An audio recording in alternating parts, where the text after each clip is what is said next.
Hello Solo, and also you be software developer.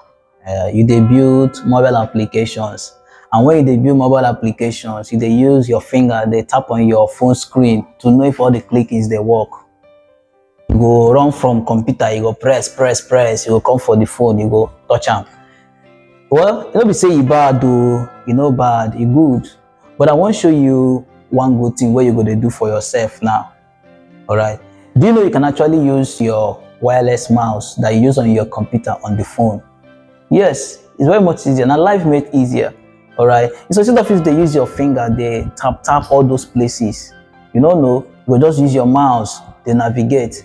And this pattern not be just for mobile app developers, even for those of una where they do Netflix and chill. You understand? You go just use your phone, cast for your smart screen, throw away the phone, keep somewhere, then use your mouse, sit back like me wey dey lazy now. I no dey like stress myself. I go just dey use my mouse, they navigate, they move around the phone, they click the one where I go click. If person enter, person go think say na your smart screen you dey control. Person no go know say na your phone. Na so life take dey easy, no dey suffer yourself. Me, I no like suffer head. You understand?